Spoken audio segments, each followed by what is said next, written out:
Sejam bem-vindos ao segundo episódio desta temporada 2 do Tudo Bons Pastores, o cast. Bem, o cast é o habitual. Aqui estou eu, Ruben Barradas, com os meus dois queridos amigos, irmãos, bons pastores, Carlos Cardoso, Carlitos, e Tiago Cavaco. Meus queridos, bem-vindos. Ora, muito quê? Nós estamos a gravar esta tarde, portanto é muito boa tarde, não é? É um dia cheio ainda, é um dia cheio. Dá muito para andar, está muito sol. E alguém que dizia bom dia, boa tarde ou boa noite, conforme a hora e o local em que nos estiverem a ouvir ou a ver. Portanto, eu acho que é um bocadinho por aí. Hoje, bem, antes de irmos à ordem do dia de hoje, já apresentei aqui os nossos caros amigos e irmãos. Este é o segundo episódio desta segunda temporada, que vai ter episódios semanais. Vamos lançar 3 episódios semanalmente. A melhor forma de saber sempre que há um novo episódio é, independentemente da plataforma em que nos segues e do formato, seja vídeo, seja podcast, tu subscreveres e ativares a notificação de forma a que sempre que há um novo episódio te apareça no computador ou no telemóvel a indicação de que os Tudo Bons Pastores está de volta. Durante esta temporada 3 vamos falar sobre assuntos que têm que ver, como na primeira temporada, com a cabeça, o ministério e a vida, e vamos fazê-lo. Essa foi a nossa promessa, continua a ser a nossa promessa. Vamos fazê-lo sem truques. É exatamente a vida como ela é, como eu gosto de dizer, aqui não há nada na manga. Meus queridos, hoje vamos falar um bocadinho, porque estamos em altura de Páscoa, e Páscoa é uma altura importante, talvez até a data mais importante, na minha opinião mas iremos discutir isso, do calendário, se assim podemos chamar, cristão, e uma data de celebração para cristãos um pouco à volta do mundo. Hoje vamos falar um bocadinho sobre a Páscoa, mas vamos falar sobre a Páscoa numa dicotomia, ou seja, vamos comparar e vamos acima de tudo pôr em lente duas datas diferentes. Uma, a Páscoa, e outra, talvez a data que mais vezes é utilizada pelos cristãos, porque se secularizou, que é o Natal. E eu gostava de começar exatamente por aí. Meus queridos amigos, vamos falar sobre Páscoa e Natal, ou Páscoa versus Natal, e eu vou hoje, Carlitos, tu hoje não me vais levar a mal, eu vou começar pelo Tiago. Normalmente deixo sempre para o Carlitos. A minha questão, Tiago, é entre Natal e Páscoa, onde é que as igrejas estão a fazer o melhor trabalho? Eu acho que, bem, vai sempre depender um pouco da experiência de cada pessoa e das igrejas por onde passou, mas eu acho que quero obter a vossa confirmação, mas acho que concordariam que é na Páscoa que as coisas talvez não brilhem tanto como brilham no Natal, certo? No Natal as coisas brilham muito. Vou começar só dizendo de onde eu vim. Uma coisa que me marcou de facto o meu ministério, quando em 2007 comecei com outros a plantação de uma igreja nova, patrocinada pela Igreja Batista de Moscavide, que eu servia lá como obreiro auxiliar. Portanto o pastor era o meu tio Theo Cavaco, e eu trabalhava sobretudo com a juventude e com a música, e houve uma coisa que de facto que eu notei, que me marcou um pouco, como é que eu diria, pela negativa, e não atribuo de maneira nenhuma à igreja em si, à Igreja Batista de Moscavide, porque acho que era apenas o reflexo de uma coisa que ia além dela, mas se até mais ou menos aos anos 90, esta é a minha experiência, até aos anos 90 ainda havia nas igrejas onde eu estive, na igreja onde eu cresci, por exemplo, em Queluz, ainda havia uma certa tradição de Páscoa. Na viragem do milénio, dei por mim em igrejas que se esvaziavam na Páscoa.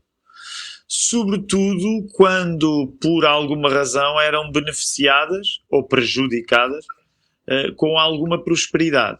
A Igreja Batista de Moscavide não era rica, mas havia várias famílias com segundas casas, chamadas casas de verão, ou seja lá a designação que quisermos usar. E a verdade é que uma coisa que não me influenciou pela positiva é que eu lembro-me na viragem do milénio, a Páscoa passar a ter menos gente do que um domingo normal. Então, isso marcou-me, ali estava eu em 2007 a começar um trabalho novo, jovem idealista, e lembro-me que isso marcou e eu pensei assim, não quero contribuir para isto, não quero dar para este peditório. Acho que, pelo contrário, a Páscoa pode e deve ser uma altura tão ou mais especial que o Natal. E duas coisas sobraram daí. Portanto, desde 2007 para cá, e agora já não estou em São Domingos Benfica, estamos na Lapa há 10 anos. Mas que foi tratar a Páscoa como de facto uma época especial. Se tivermos de a comparar com o Natal, Ruben, eu até diria, prefiro dar até mais ênfase ainda à Páscoa do que dou ao Natal, se bem que não tem de ser um contra o outro, não tem de ser uma dicotomia. Mas em segundo lugar, um culto que ganhou muita importância para mim, que é o culto de Sexta-feira Santa, que era uma tradição que eu não tinha. Portanto, eu não cresci em igrejas que observassem a Sexta-feira Santa.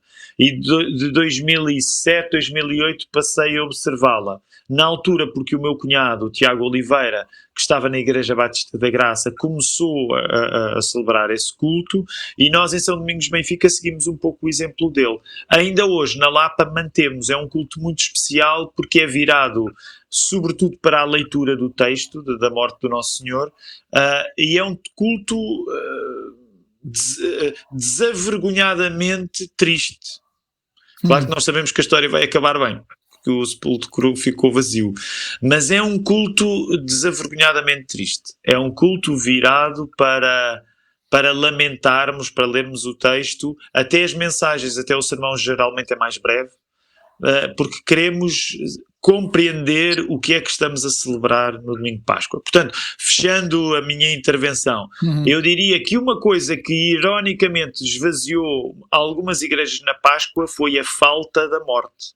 Quando nós não compreendemos a morte, não sentimos grande necessidade de festejar. E o culto de Sexta-feira Santa passou a ser uma coisa importante para nós, porque nos faz sentir a celebração da Páscoa com mais vida ainda. Disse que ia terminar, mas vou só acrescentar uma coisa.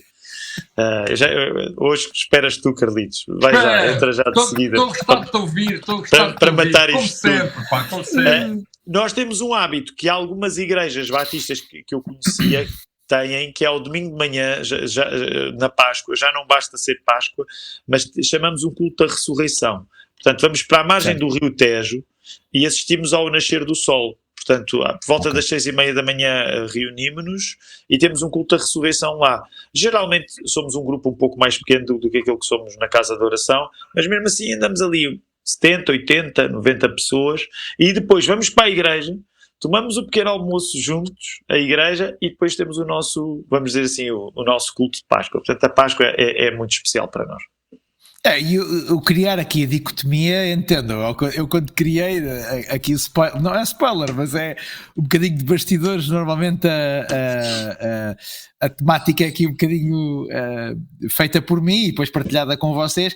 Quando eu criei a dicotomia, é apenas uma provocação, eu não acho que haja nenhuma dicotomia, bem pelo contrário, entre o Natal e a Páscoa. Talvez é uma dicotomia na forma como, se calhar, os cristãos olham para a importância de uma e de outra, e como também a Igreja muitas vezes trata uma e outra. Acho que o Tiago disseste aqui coisas extremamente interessantes, mas eu vou passar a bola ao Carlitos, porque eu gosto. Aliás, hoje mudei, hoje até o Tiago ficou assim bem abananado. Já não estava à espera. Sou o primeiro a falar. Mas Carlitos, tu tens muitos anos de igreja, e muitos anos de pastorado também, e eu gostava um bocadinho do teu input, usando aqui um estrangeirismo, da tua opinião, vá falar de mais português, sobre o porquê daquilo que o Tiago estava a falar. Não sei se tens uma experiência idêntica, mas ele mencionava que, bati aqui no micro, ele mencionava que na viragem do século, mais coisa menos coisa, há um fenómeno de esvaziamento de igreja por altura da Páscoa. Pergunto-te se a tua experiência é igual, e se for igual, o que é que tu achas que são razões para isso ter acontecido? E não estou a falar de, se calhar, tanto como o Tiago falou, do lado do haver dinheiro, se calhar do haver dinheiro para ir para fora, para ir passar o fim de semana aqui ou uma semana ali, mas espiritualmente o que é que pode ter acontecido nas igrejas e na vida das pessoas e das famílias para que de repente a Páscoa tenha passado a ser um bom tempo de férias mais do que um tempo da nossa principal celebração enquanto cristãos?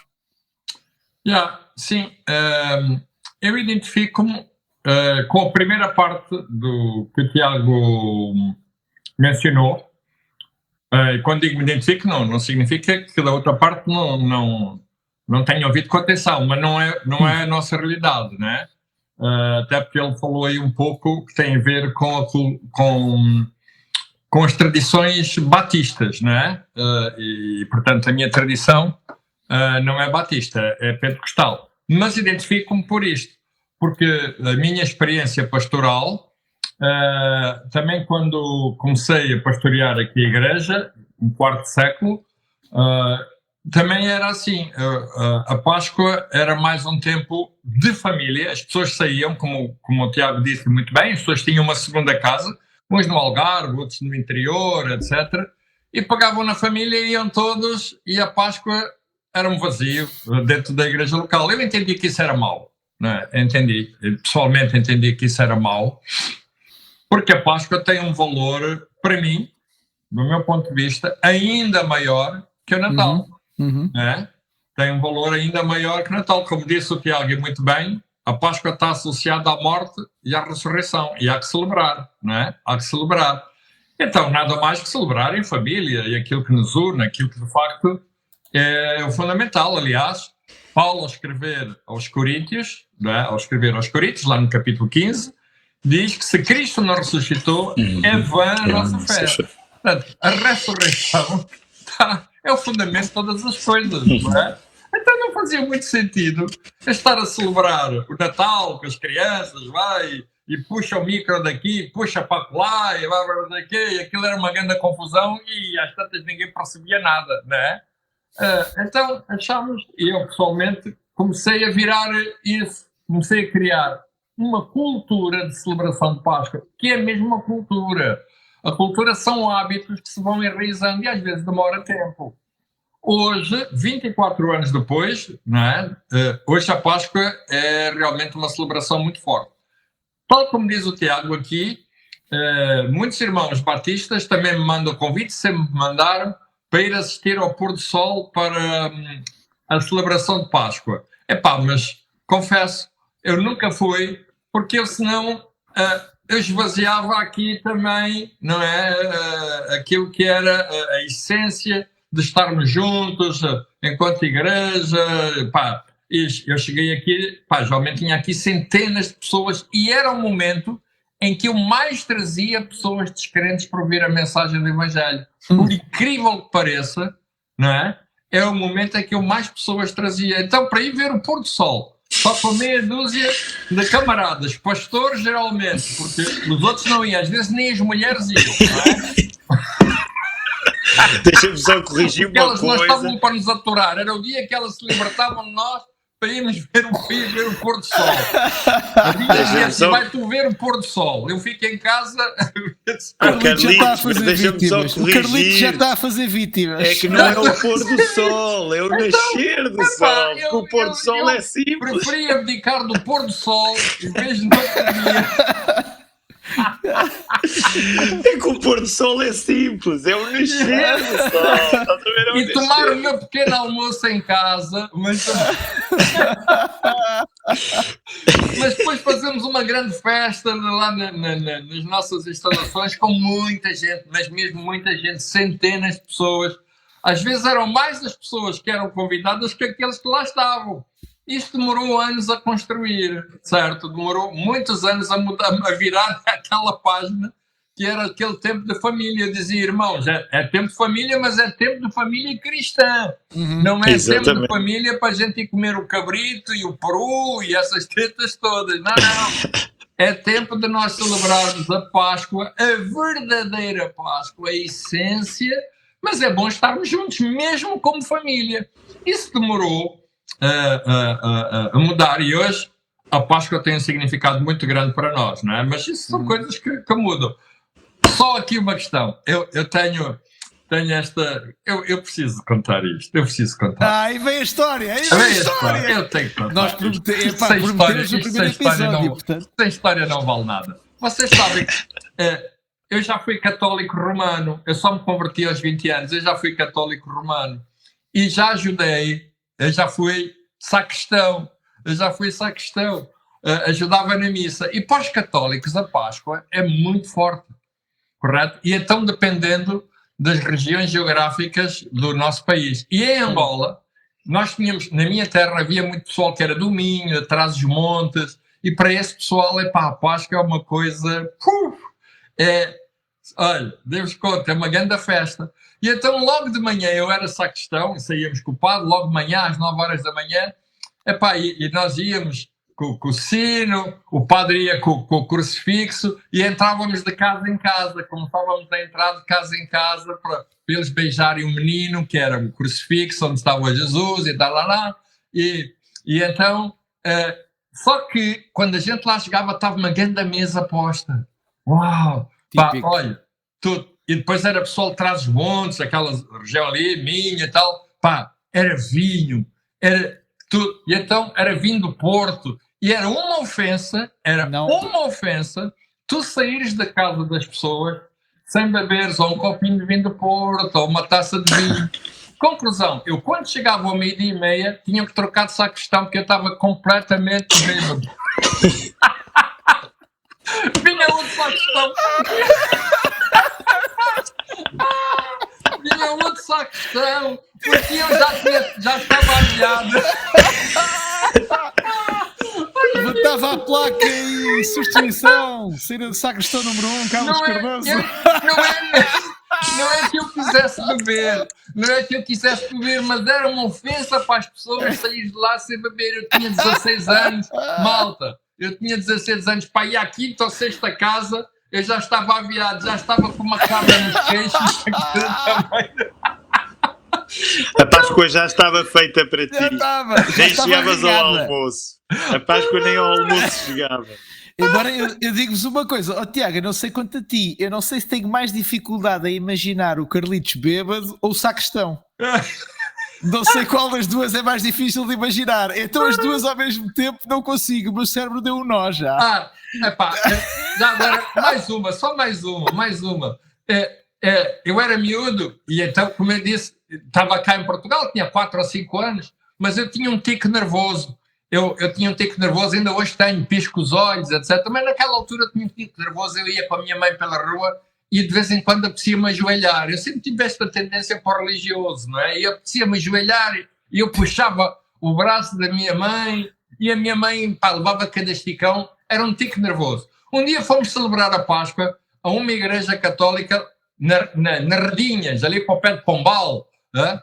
E eu era puto, e então foi a minha tia, foi as minhas primas, a minha mãe, e então eu fui para a ponta, me encostado mesmo à parede, porque eu portava-me mesmo mal, né? Depois dava-me os tiques, etc. Então, de repente, vem o padre, mais o sacristão, vem com o menino para dar a beijar, e estávamos todos de mãos dadas e dá-me o tique.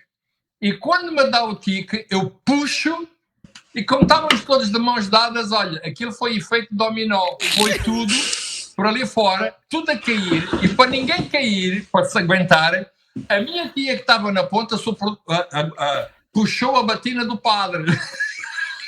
Olha, foi tudo para o chão, pá! Foi tudo para o chão, olha. Foi até o padre, até o cura, então, o cura caiu. Eu Páscoa tenho também boas memórias, por estas razões, porque tenho algumas histórias irónicas no meio disto, não é? Mas pronto, é como eu disse, a Páscoa tem um grande valor, tirando as histórias da brincadeira, mas tem um valor extremamente grande para nós aqui na ICMAV, e enquanto família ICMAV fazemos isso. Dispensamos o pôr do sol, mas procuramos estar juntos. Este Carlitos é teimoso, não é o pôr, é o nascer. É o nascer do sol. O nascer, o pôr é fácil, o nascer é que é pior. Carlitos, no entanto, gostei de ver o teu lado Benny Hinn, mandar toda a gente ao chão dentro de uma igreja. Acho que foi bonito. Acho que foi bastante bonito. Mas não vamos falar sobre esses assuntos, não vai haver aqui. Fica para outro programa. Mas olha, eu acho que, Carlitos, mencionaste uma coisa absolutamente importante, na minha opinião, e que eu acho que é talvez a razão pela qual igrejas e pastores às vezes não fazem mudanças. É que há coisas que, sendo culturais, demoram tempo a mudar. E às vezes os líderes, os pastores gostam muito de fazer mudanças que tenham imediatamente resultados visíveis. E vamos ser francos, reinstituir uma data, toda a gente sabe, um cristão à partida sabe o que é a Páscoa, sabe para que é que serve a Páscoa, sabe a importância da celebração pascal, e a verdade é que sabendo isso, muitas vezes opta, porque não há culturas fortes, lá está, de alguma coisa especial, de alguma coisa que possa dar valor à data em si, isso foi-se perdendo ao longo dos anos, e é isso que faz com que as pessoas, de ânimo leve às vezes, vamos ser francos, de ânimo leve, aproveitem um domingo como estes e aproveitem para estar muito mais com a família, sendo importante, há outras datas, se calhar, que o poderiam fazer. E eu acho que essa questão da cultura é é extremamente importante, e é extremamente importante, se calhar, para quem nos está a ouvir e seja pastor de uma igreja, e se calhar lide todos os anos com esta dúvida, que é, o que é que eu vou fazer para a Páscoa? Não tem cá ninguém, ou tem cá poucas pessoas, não consigo fazer nada. De instituir e, se calhar, entre aspas, desculpe a expressão, mas penar um bocadinho, passar ali, tendo em conta a data, até podemos usar a frase, passar ali algum calvário durante 2 ou 3 anos, em que de facto as pessoas ainda não se habituaram, se calhar, a voltar a celebrar esta data, mas fazê-lo e esperar que de facto aquilo que vai acontecer, e também é a nossa experiência na Hillsong já agora, e posso falar um bocadinho dela, que foi o instituir da Páscoa como uma data de força, em que alguma coisa de diferente acontecia, por exemplo, dos domingos regulares, em que tínhamos algo de novo, de fresco, que era também muito adequado para trazer pessoas novas à igreja. Quando digo adequado, não estou a dizer que a igreja normalmente não seja adequada, não é isso, mas alguma coisa que possa atrair e chamar pessoas de todos os quadrantes.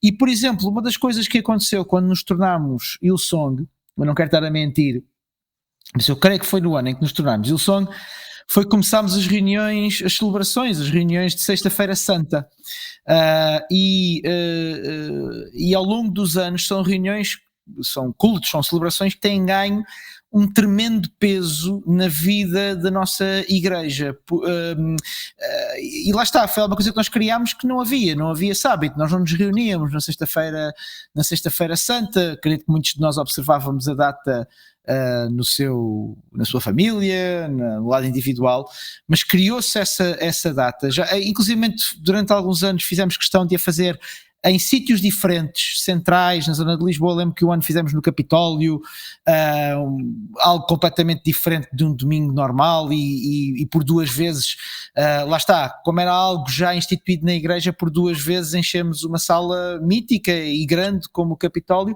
exatamente porque uma coisa que não existia, nós enquanto igreja demos peso e demos valor, e as pessoas abraçaram isso, e acho que às vezes falta esse sentido de liderança da igreja, que, vamos ser francos, no Natal não é a igreja que lidera, o que lidera é a sociedade, que dá importância ao Natal, e eu espero sinceramente que à medida que os anos vão avançando, a igreja tenha a capacidade e o discernimento de resgatar, porque resgatar o Natal é isso, não é só, ou com a Páscoa, não é só dar importância à data, é fazer valer verdadeiramente e fazer ouvir a razão pela qual nós estamos a celebrar a data que nós estamos a celebrar. E a Páscoa, já disse o Carlitos, e é a minha opinião, é a data mais importante do nosso calendário, e como tu mencionaste muito bem, Carlitos, sem Páscoa nada daquilo que nós fazemos faria sentido, e portanto tem e deve ser a data central de qualquer igreja, de qualquer comunidade e da vida de qualquer cristão. E isto é também uma chamada de atenção para mim em primeiro lugar. Não estou aqui a pôr-me de fora e a apontar dedos a ninguém, mas eu acho que nós, enquanto cristãos, precisamos de nos resgatar a nós próprios da influência secular que temos em cima. Uma influência secular que tem tornado a Páscoa uma data especial para muitas coisas, menos para a celebração da morte e da ressurreição de Jesus. É uma data especial porque os miúdos estão de férias, portanto dá imenso jeito de ir passar uma semana ao Algarve. É ótimo, é uma data especial porque é um fim de semana grande, é uma data especial porque dá para ir à terrinha, é uma data especial e dá para tudo, menos para eu dizer assim, vou-me juntar com a minha família espiritual e vou celebrar aquilo que verdadeiramente me dá uma esperança para estar vivo, que é Jesus morreu, certo, naquela sexta-feira, deu a vida por mim, mas 3 dias depois ele não estava mais morto, e a cruz não o pôde conter, e o sepulcro não pôde conter, e eu já estou a pregar, e não era a minha ideia estar a pregar, enfim. Estás a pregar otimamente. Não era esse o objetivo, mas é porque é alguma coisa que eu próprio durante alguns anos, olha, até vou confessar uma fraqueza aqui com vocês. Nós estamos a gravar isto no dia, eu gosto muito de futebol, e nós estamos a gravar este episódio no dia, nem sei se já viste, Carlitos, no dia em que saiu a calendarização das próximas jornadas do Campeonato Português. Não vi, olha, nem sabia. Pronto, eu até vou trocar aqui. E acabei de ver que foi marcado o Benfica-Porto, que é um jogo indispensável, para sexta-feira santa às 6 da tarde. E a minha primeira reação quando vi aquilo, epá, eu não acredito, pá. E depois pensei assim, a sério, tu estás-te a queixar porque se calhar não vais conseguir ver o Benfica-Porto numa data em que assinala o dia em que Jesus morreu na cruz por ti. Ganhas isso, pá. Ganhas isso. Vais ter N possibilidades de ver e de te entreter com outras coisas. É o dia em que tu assinalas o maior sacrifício e a maior prova de amor que a humanidade de alguma vez viu e vai ver. Portanto, vê-se ganhas vezes. E portanto, eu próprio ainda cedo, isto para vocês perceberem que eu não me estou a colocar de fora, eu próprio ainda cedo às vezes este lado secular de achar que há coisas às vezes que desencaixam na vida da igreja e isso deixa um bocado triste. Mas eu vou pegar logo ao início quando o Tiago falou e vou aqui puxar um bocadinho para a Sexta-feira Santa, se me permitem, porque o Tiago, logo ao início, tu falaste e corrija-me se eu estiver enganado, a expressão que utilizaste foi que a reunião de Sexta-feira Santa era até desavergonhadamente triste. Creio que foi essa a expressão que utilizaste. Pergunta que eu faço ao auditório, vou deixar aqui um bocadinho, talvez para ti, Tiago, porque a expressão veio de ti e a experiência veio da tua experiência de reunião de Sexta-feira Santa, que é a nossa reação enquanto cristãos com a morte e a nossa reação enquanto cristãos à morte de Jesus.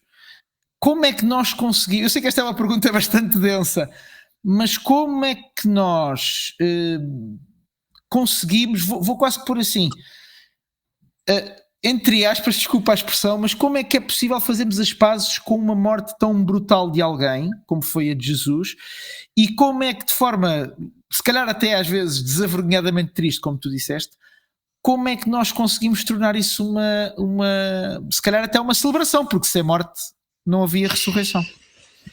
Olha, assim rapidamente estou a pensar numa coisa que no outro dia me marcou, ainda acerca da nossa relação com a tristeza, porque a nossa relação com a tristeza não é igual em todos os lugares do mundo, dependendo da cultura. Aliás, há uma coisa fantástica já a acontecer na conversa de hoje, que é a importância que tu, Carlitos, deste à questão da cultura e que tu Ruben, quiseste desenvolver também, porque de facto a importância da cultura, a cultura é a vida, portanto cultura é cultivo, é duração, é tudo, portanto qualquer forma de vida é nesse sentido uma cultura.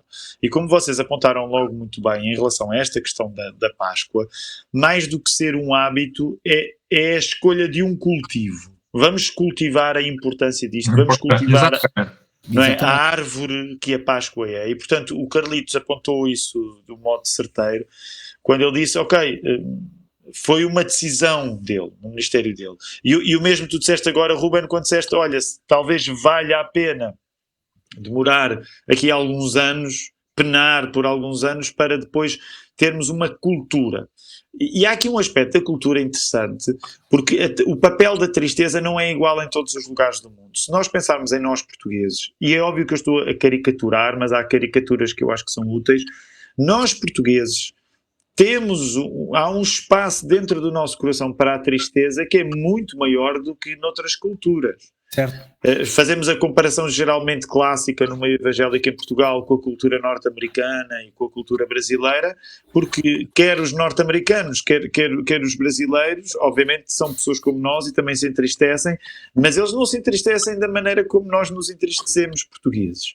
E vou dar apenas um exemplo, e não estou a fugir da pergunta, vou já voltar a ela. No outro dia, até para prestar honra a um homem que todos nós fomos devedores e que Deus chamou agora há pouco tempo.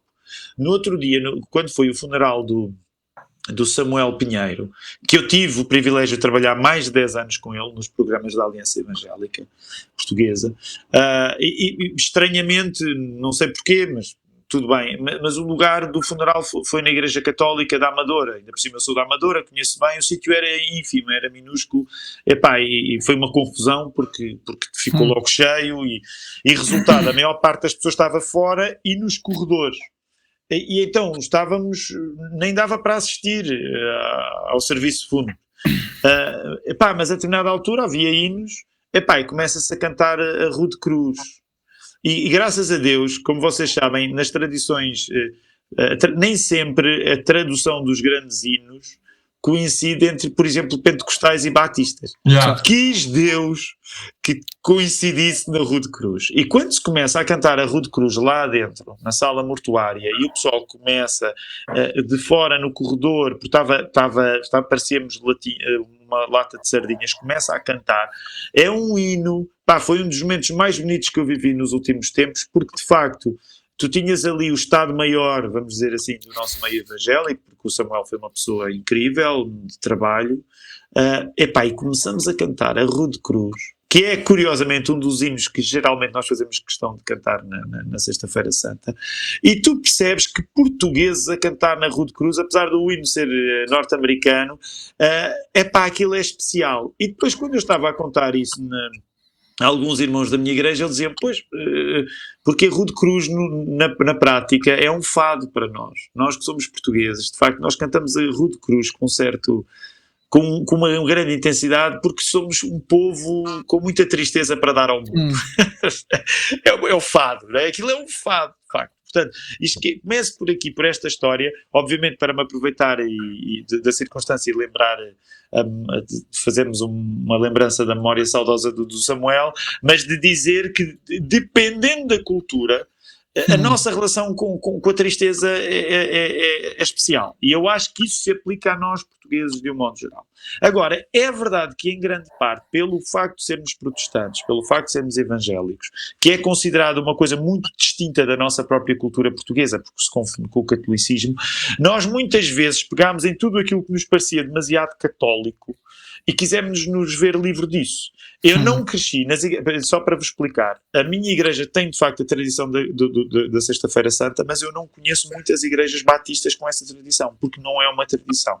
Suspeito eu por aquele tipo de reflexo, às vezes é quase um tique nervoso, de tudo aquilo que pareça católico nós não fazemos. Certo. E às vezes exageramos. Então, a própria ideia do culto de Sexta-feira Santa, aliás, só a expressão Sexta-feira Santa é uma coisa que nos soa pouco evangélica a fazer, não é?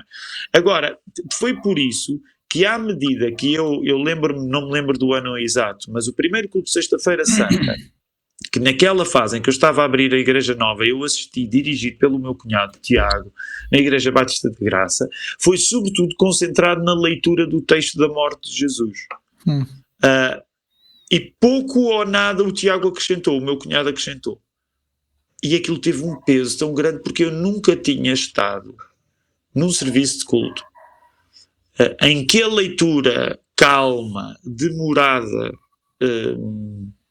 não apressada dos textos da morte fosse feita. E teve um grande efeito em mim e nas pessoas, porque de repente estávamos tristes com o que estávamos a ouvir. E repara, miúdos, crescidos, já adultos, mas crescidos a ouvir aqueles textos, nós sabemos como é que a história termina.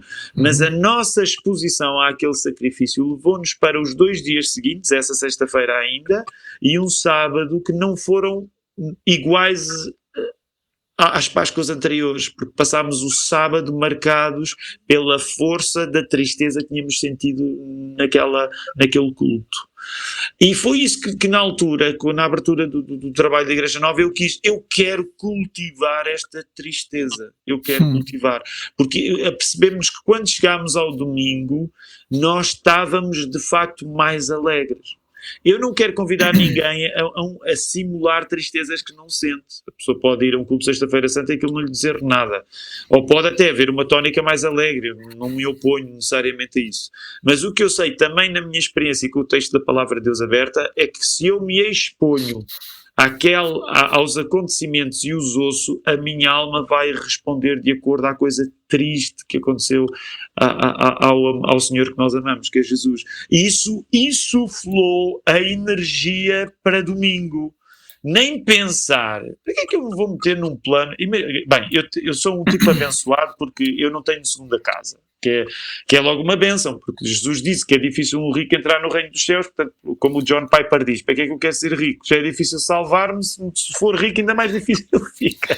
Então, eu não tenho a bênção de ter uma segunda casa, mas mesmo que eu tivesse, que raio de coisa é que eu iria, que raio de prazer é que eu iria ter fora da minha família de fé, como tu disseste, Ruben, celebrando a ressurreição do nosso Jesus. Epá, eu tinha mesmo de ser muito, muito cego para aquilo que é o melhor, que é o valor da ressurreição. E, portanto, o paradoxo está aí. A tristeza faz parte deste jogo. Uma das... Desculpa só dizer aqui uma coisa. Sim, eu concordo aqui com o que disse o Tiago. A tristeza é importante, não é? Nós também temos que saber lidar com a alegria e com a tristeza. Porque a tristeza faz parte de nós, não é? Faz parte de nós. Eu sou uma pessoa que brinca, ainda agora estive aqui a brincar, a rir, mas eu tenho alturas de tristeza, confesso. Tem alturas de tristeza, tem alturas que quase que a minha tristeza até parece um momento de depressão. Não é, mas tem alturas que eu estou triste. E às vezes, quando estou a ler a Bíblia, há momentos em que eu procuro penetrar no texto e quando chega aí, me leva a tal tristeza. Lembrando que a tristeza, o Tiago associou um pouco assim comparou, não sei se foi esse o sentido que ele quis dar, um pouco como o fado, não é? O fado tem o seu lado triste, mas é cultural, e a tristeza também tem, e nós portugueses sabemos exatamente isso, até porque a nossa história, não é? A nossa história tem muitos momentos de tristeza. Fernando Pessoa, outros poetas, portanto, eles falaram sobre essa cultura, etc. Mas eu gostaria de realçar que todos vocês viram, com certeza, aquele filme A Paixão, de Mel Gibson, em que ele vai centrar-se sobre os 3 dias que culminam com os 3 dias antecedentes à morte e culminam com a morte de Jesus. Olha, eu confesso que eu fui ver o filme e achei o filme espetacular, porque o filme levou-me à tristeza, levou-me a compreender com todo aquele som, com toda aquela cor, com todo aquele realismo, levou-me a entender, foi talvez por imagem, o que me levou, por imagem e som, foi talvez aquele que me levou a entender melhor aquilo que foi a crucificação. E a partir dali, sempre que chegamos a essa altura, eu sempre me lembro das imagens, né? E isso leva-me a essa tristeza, sem problema nenhum. Porque hoje em dia, para muitos carismáticos, né, eu estou a falar agora um pouco da minha área, para muitos carismáticos e para muitos neopentecostais, a tristeza é uma coisa que tem que ser banida. E não é, do meu ponto de vista, não é. Né? A tristeza é uma coisa que tem que ser encarada com realismo, porque faz parte da nossa vida. Há momentos tristes, há momentos alegres, e cada uma delas deve ser celebrada nos seus momentos próprios, sob pena de nós perdermos um pouco da nossa própria saúde emocional e até espiritual. Portanto, eu concordo com o Tiago, não é? Pronto, é um pouco por aí. Só uma coisa aqui que é assim, eu, contrariamente ao John Piper, eu gostaria mesmo era de ser rico.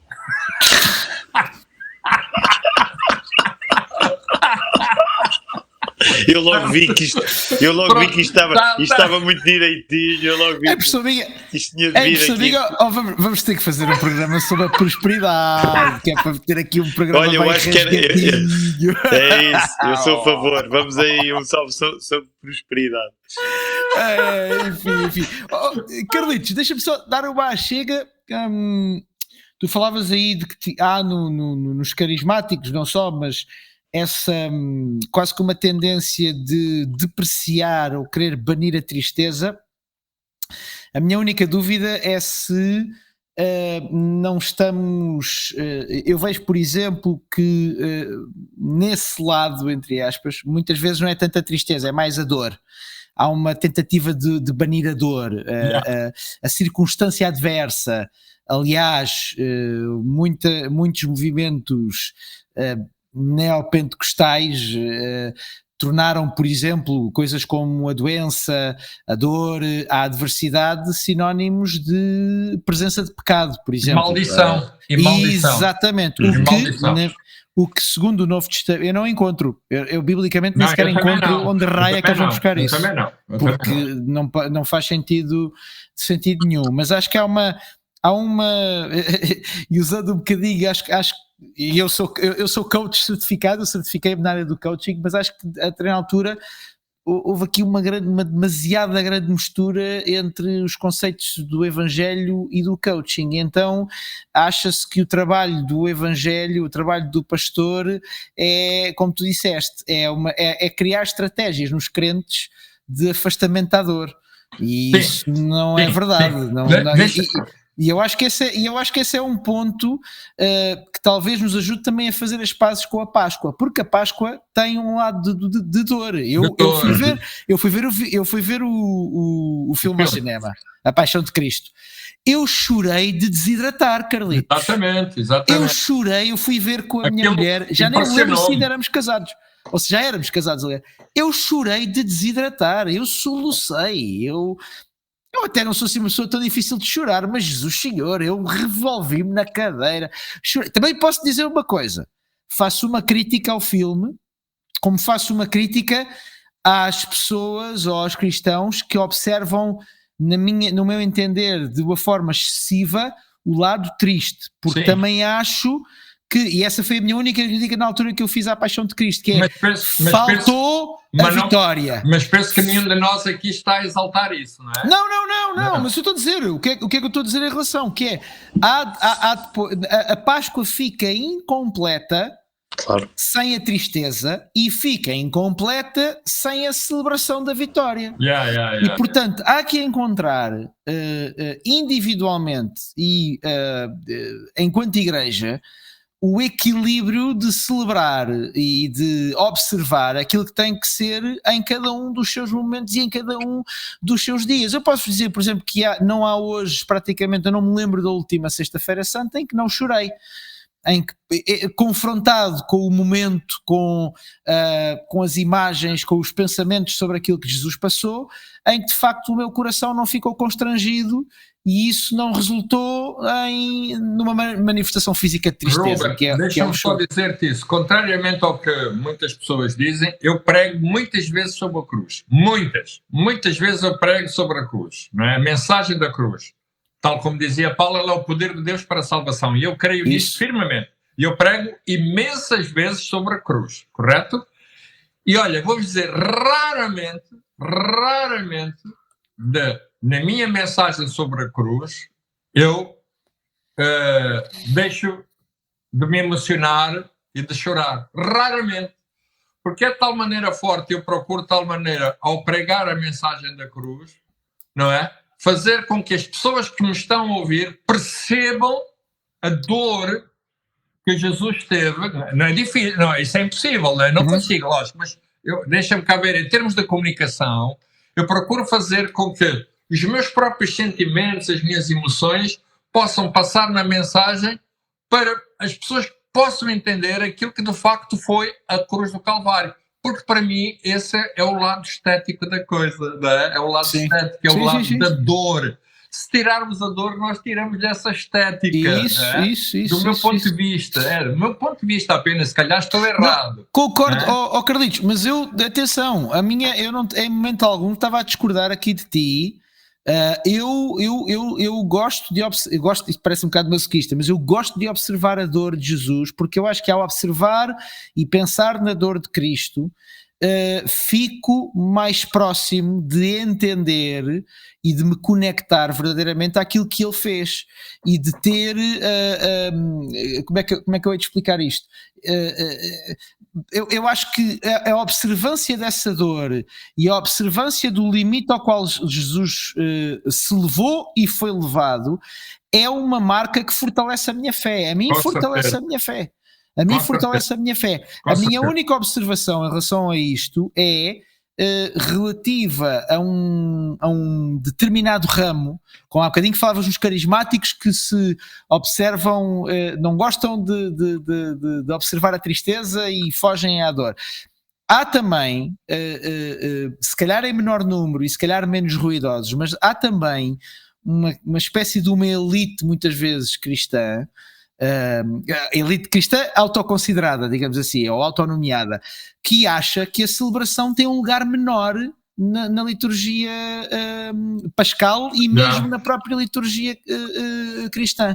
Sim. E é isso que eu rejeito. Da mesma forma que eu rejeito a inobservância da tristeza e da dor, eu também rejeito a inobservância da celebração, porque quer dizer, se aquilo que Jesus fez tem o resultado que teve, se aquilo que Jesus fez, amplamente documentado, não só pela Bíblia, mas também até por outros escritos históricos da época, se for preciso irmos aí, se aquilo que Jesus fez é aquilo que de facto nos traz a esperança, que nos permite inclusivamente encarar de frente algo que para nós seres humanos nos parece tão definitivo como a morte, não é? A morte dos nossos entes queridos, a morte das pessoas que nos são próximas, se há uma esperança na nossa vida, se há uma esperança na vida após a morte, se há uma esperança de que aquilo que nós passamos faz algum sentido, essa esperança só tem um nome e esse nome é Jesus. Nós precisamos de o celebrar. Nós precisamos de o celebrar da mesma forma que celebramos às vezes outras coisas que têm uma importância infinitamente menor e que muitas vezes nós não temos problemas nenhuns em celebrá-la. Por isso, a minha única questão aqui é esta, é encontrar o lugar onde ambas as coisas têm o lugar que devem ter. Sim, a observância da dor e da tristeza e a celebração daquilo que Jesus fez. E ambas as coisas, na minha opinião, a Páscoa é esta incrível dicotomia entre duas coisas que nos parecem tão separadas, mas que caminham, na minha opinião, de braços dados. Sim, de acordo.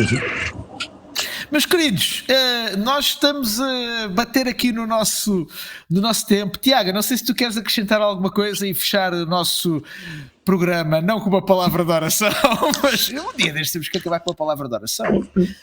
A única coisa que eu adicionaria, tu usaste a palavra dicotomia, eu ainda há bocado usei a palavra paradoxo, no sentido em que não é uma contradição.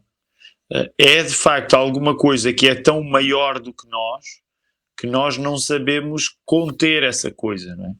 Aliás, ainda há uns tempos estava a pregar no texto de Marcos 6, quando Jesus vai e é rejeitado em Nazaré, e ele fica surpreendido com a falta de fé daqueles que tinham a obrigação de o conhecer e de o aceitar. E temos sempre, não é, aquele assunto clássico que é aqueles para os quais Jesus vem, não é, no início do Evangelho de João, são aqueles que o rejeitam. Portanto, Jesus em sua casa é quando ele é mais mal compreendido, e Jesus fica admirado, fica fora de si diante da pouca fé que aquela gente tem. E depois há um paralelo com o texto de Mateus 8, que é quando é o centurião que lhe pede que ele vá curar o seu